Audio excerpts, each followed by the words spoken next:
శ్రీమాత్రే నమః. రవిమిత్ర సూర్య ఖగ భానుపూషా హిరణ్యగర్భ మరీచ ఆదిత్య సవిత్ర అర్క భాస్కరేభ్య నమః.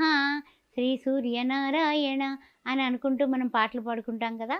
ఆ యొక్క రవి అయినటువంటి సూర్య భగవానుడికి గ్రహణం పడుతోంది 8వ తారీఖున. మన భారతదేశంలో కనపడనప్పటికీ కూడా మనందరం అనుకుంటూ ఉంటాం కదా, మన గోచార రీత్యా ఏ లగ్నంలో పడుతుంది, ఎక్కడ పడుతుంది, ఎవరెవరు ఏ జాగ్రత్తలు తీసుకోవాలి, ఈ భయాలైతే అద్భుతంగా మనకు ఉంటాయి.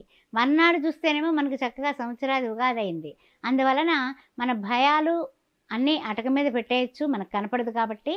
కానీ ఏమైనా ఏ ఏ యొక్క రాశుల వాళ్ళు కొంచెం జాగ్రత్తగా ఉండాలి అంటే, కొంచెం అంటే ఎవరికైనా ఏదైనా సరే దానాన్ని ఇస్తే బాగుంటుందేమో.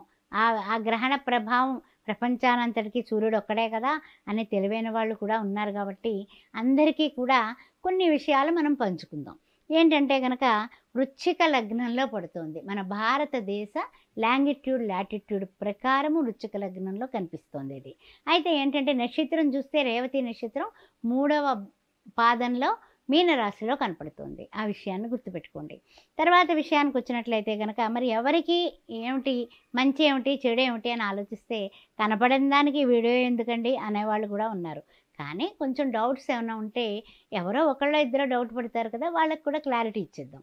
మీనరాశిలో ఉంది కాబట్టి మీనరాశి వాళ్ళు జాగ్రత్తగా మనం ఏదైనా సరే తెల్లవారి ఎవరికైనా సరే మీనరాశిలో ఉన్న పూర్వాభద్ర ఉత్తరాభద్ర రేవతి నక్షత్రం వాళ్ళు చక్కగా నవధాన్యాలు ఎవరికైనా దానం ఇవ్వడం కానీ, లేక నవధాన్యాలు ధునిలో ఒక 3 గుప్పెళ్ళు వేసి సాయిబాబాకి చక్కగా ప్రదర్శనలు 7 ప్రదర్శనలు చేసుకొని గ్రహణ విధానంలో నా యొక్క నక్షత్రంలో నా జాతకం నా యొక్క రాశిలో పట్టింది కాబట్టి కాస్త నేను జాగ్రత్తగా ఉండే విధంగా ఆ గ్రహణ ప్రభావం నా మీద కలగకూడదని విదేశాల్లో ఉన్నవాళ్ళు, ముఖ్యంగా ఈ యొక్క మీనరాశిలో ఉన్నవాళ్ళు చాలా జాగ్రత్తగా ప్రదర్శన నమస్కారాలు చేసుకోండి.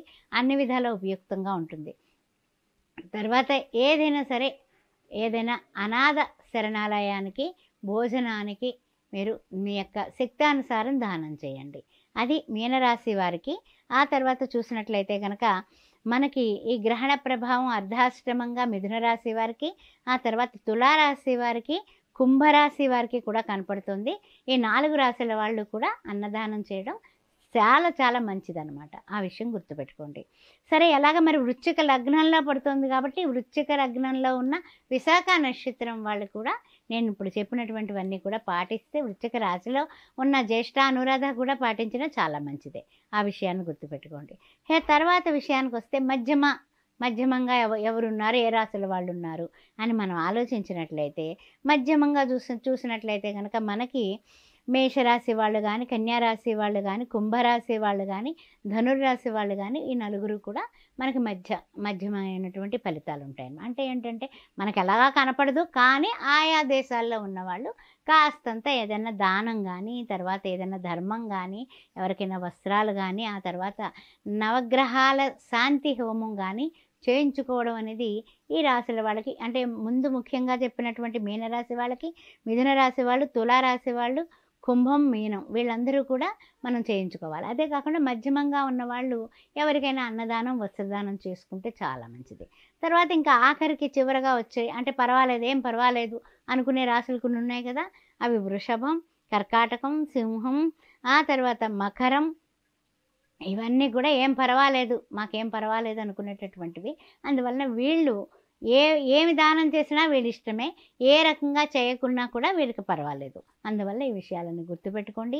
ముఖ్యంగా మీరు చేయాల్సింది ఒక్కటేనండి, ఎక్కడ ఉన్నా ఏ దేశమేగిన ఎందుకు ఆలడినా పొగడరా నీ తల్లి భూమి భారతిని అంటూ ఉంటారు. విదేశాల్లో మీ పిల్లలకి ఉంటే, ఈ రాశులకు సంబంధించిన వాళ్ళు ఉంటే ఈ యొక్క వీడియోని 1కి 2 సార్లు చూసి మీరు అప్పుడు వాళ్ళకి చెప్పండి. ఈ విషయాలని అందచేయండి. అంతేగాని మన పిల్లలు అక్కడున్నారు, అయ్యో గ్రహణమట అని వాపోతూ ఉంటాం కదా. ముసలి వాళ్ళకి, పెద్దవాళ్ళకి, ఆ తర్వాత వచ్చేసి చిన్నపిల్లలకి ఏమీ పర్వాలేదు, ఈ రాశుల్లో పుట్టినా ఆ విషయం గుర్తుపెట్టుకోండి. తర్వాత ఏంటంటే కనుక ఎవరైనా గర్భవతులు ఉంటే తీసుకోవాల్సిన జాగ్రత్తలు సంపూర్ణంగా తీసుకోవాలి. లేవకుండా పడుకోమని చెప్పాలి. గరిక పూచలు దొరికితే వాళ్ళ తల కింద పెట్టుకోమనాలి. ఆ తర్వాత దైవనామ స్మరణ చేసుకుంటూ భగవద్గీత లాంటిది తల కింద పెట్టుకొని నిద్రించాలి.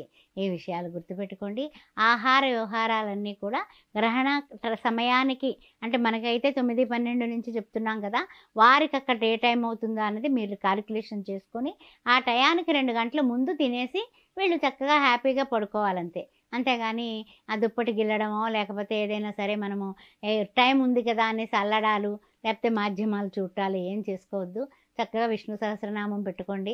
హాయిగా పొట్ట మీద చేసుకుని ఆ శ్రీ మహావిష్ణువే కడుపులో పుట్టాలి, లేకపోతే అమ్మవారే ఉదయించాలని చెప్పుకుని పడుకోండి.